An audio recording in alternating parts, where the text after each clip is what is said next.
आप स्वयं देखते हैं कि जिसे हम धर्म समझते थे वो अधर्म। महाराष्ट्र में एक मंदिर है खंडोबा का, बड़ा मशहूर मंदिर है, तो हम भी उस मंदिर में जाके आए। स्वयंभू है, स्वयंभू मंदिर।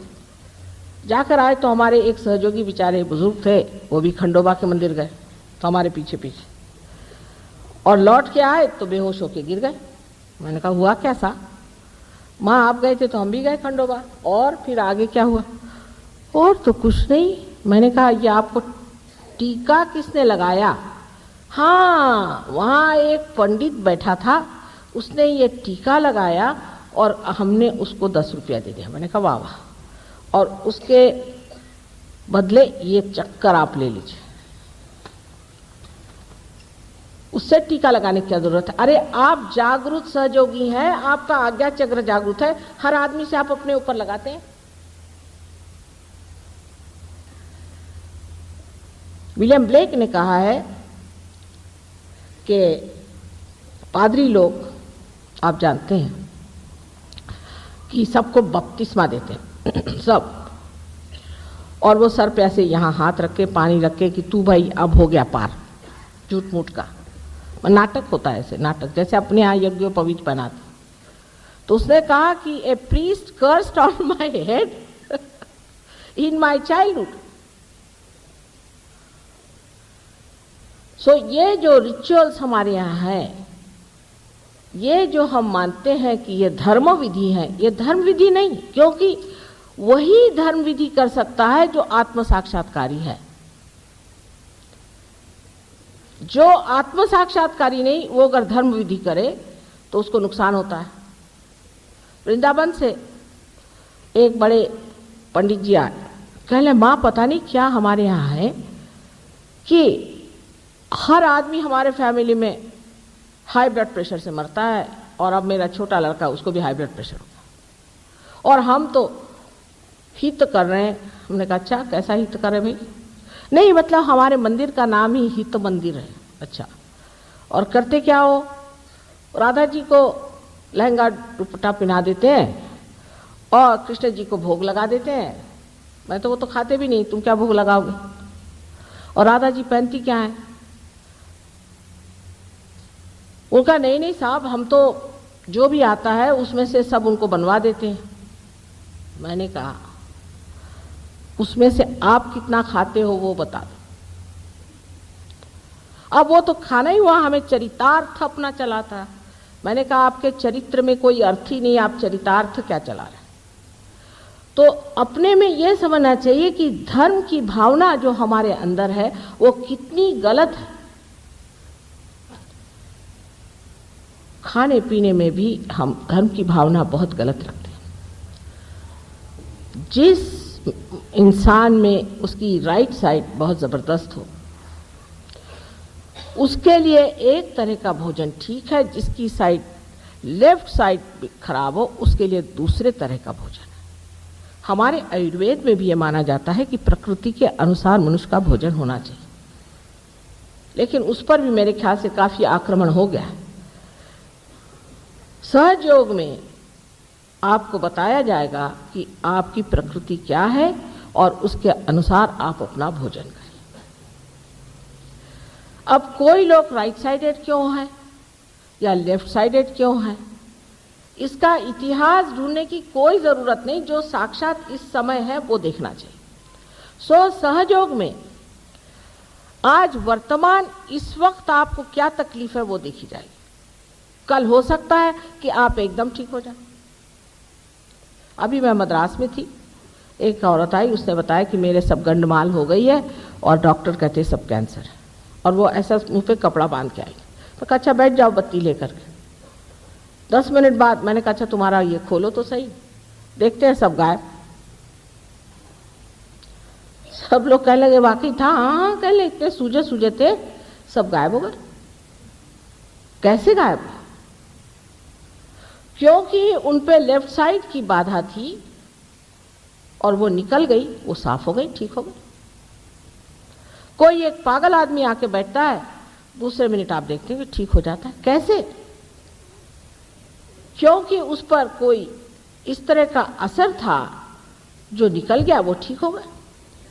तो सहयोग जो है ये तत्व को छूता है, ये बाह्य से नहीं छूता है, तत्व को छूता है। और धर्म हमारा तत्व है, धर्म से रहना हमारा तत्व है। इसमें अनेक धर्म हैं, पितृधर्म है, मातृधर्म है, देश धर्म है, सारे विश्व का धर्म है। तरह तरह के धर्मों से हमारा जो शरीर है वो पाला जाता है, सजाया जाता है, उसका रूप आता है। उस धर्म को जगा देते ही आपके सब धर्म ठीक हो जाते हैं। और इसलिए जैसा कि बताया गया कि ये सब कुंडलिनी के जागरण से आपस की रिश्तेदारी सब ठीक हो जाती है। ये 10 धर्म हमारे अंदर बसे हुए हैं, जिसको कि ओल्ड टेस्टामेंट में 10 कमांडमेंट्स बताए गए। ये 10 धर्म उस वक्त बताए गए, और आज जो कायदा हमने बनाए हुए हैं, लॉज जो बनाए हुए हैं, ये इन्हीं 10 धर्मों पे हैं। अब अगर ये 10 धर्म हर एक मानव में वही के वही हैं और वही होने चाहिए, तो आप बताइए कि हम बाह्य में कोई हिंदू, मुसलमान, ईसाई कैसे हो सकता है, जब सबके अंदर एक ही धर्म की व्याख्या है। हम तो सिर्फ इंसान हैं। अब परमात्मा ने सबको कोई प्लास्टिक के जैसे नहीं बनाया, सबकी शक्ल एक जैसी नहीं बनाई, कोई उसको मिलिट्री नहीं बनानी थी, सबकी शक्ल अलग बनाई। एक पत्ते से दूसरा पत्ता नहीं मिलता, एक मनुष्य से दूसरा नहीं मिलता। वैचित्र डाल देने से, विविधता डाल देने से, फर्क हर एक आदमी की नूरानी शक्ल देखने से मनुष्य का जो है मन आनंदित हो जाता है, और सौंदर्य, सुंदरता इस तरह से पनपती है। लेकिन इस बात को हम नहीं समझते हैं कि ये इतनी बाह्य की चीज परमात्मा ने हमको रिझाने के लिए बनाई, और हम उसी में बह के चले जाते हैं। तो सहयोग में ये याद रखना है कि ये तत्व है और ये अंतर योग है, बाह्य से नहीं होता। माने आप सोचेंगे कि हम एक कपड़े को रंगा ले और हम हो गए बड़े भारी साधु बाबा, सहयोग में नहीं होता। सहयोग में साधुता जो है वो अंदर होती है। जैसे कि गुरु नानक साहब थे, जिन्होंने कहा कि सब अंदर से ही मैल छूट गया। जब किसी को पकड़ा ही नहीं तो छोड़ना किसको है। सब लोग शादीशुदा थे, कोई भी ऐसा आडंबर उन्होंने जीवन में नहीं किया। जनक के लिए कहा जाता है कि वो विदेही थे, और उनकी वजह से सीता जी को वैदेही कहा जाता है। जब वो राजा है तो राजा जैसे रह रहे। जब श्री रामचंद्र जी राजा हो गए तो उन्होंने अपने सर पे मुकुट ले लिया, और जिस वक्त वो जंगल चले गए तो वलकल पहन के चले गए। तो ऐसा इंसान बादशाह होता है, उसको किसी चीज की गरज नहीं होती, किसी चीज के लिए झुकने वाला नहीं, किसी चीज के लिए मांगने वाला नहीं। वो भिखारी नहीं होता, वो बादशाह होता है। आप उसको जंगल में रख दो तो भी बादशाह है, और महलों में रख दीजिए तो भी बादशाह है। बादशाहत उसकी तबीयत है। ये बादशाहत ही हमारे अंदर धर्म स्वरूप सिंहासन पे बैठने पर हमारे अंदर जागृत होती है, और ऐसा इंसान दुनिया में किसी से भी नहीं डरता। इस धर्म आचरण का इसलिए विशेष स्वरूप है कि जो मनुष्य इस तरह से अपने संतुलन में आ गया है, उसके लिए पार होना बहुत ही आसान चीज है, बहुत ही आसान चीज है।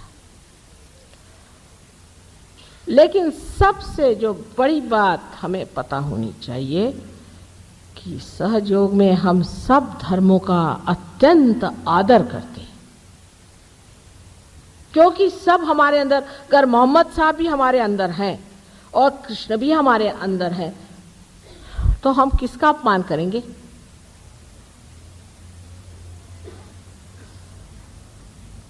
लेकिन हम धर्म पे रहते नहीं,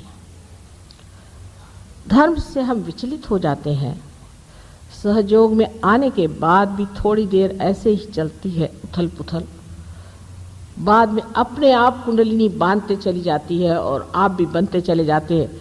और जब ब्रह्मरंध्र को छेद कर पूरी तरह से आप अपनी आत्मा में स्थित हो जाते हैं, तो उसके आनंद में जब आप आते हैं तो कहा जाता है कि धर्मातीत, धर्मों से परे, गुणातीत, सब गुणों से परे। माने क्या, धर्म छोड़ थोड़ी देते हैं, माने ये कि उसके अंदर ही साक्षात धर्म है, उसे कोई धर्म का पालन क्या करना है, वो स्वयं साक्षात ही धर्म की मूर्ति हो जाता है, वो अधर्म का काम करेगा ही नहीं। लेकिन उसका जो धर्म है वो जीवंत धर्म है। वहां कर्ण को मारना भी धर्म है और द्रोणाचार्य को मारना भी धर्म है, और एक उंगली पर गोवर्धन को उठाना भी धर्म है। धर्म की पूर्ण व्याख्या समझने के लिए पहले अपने अंदर का धर्म जागृत होना चाहिए।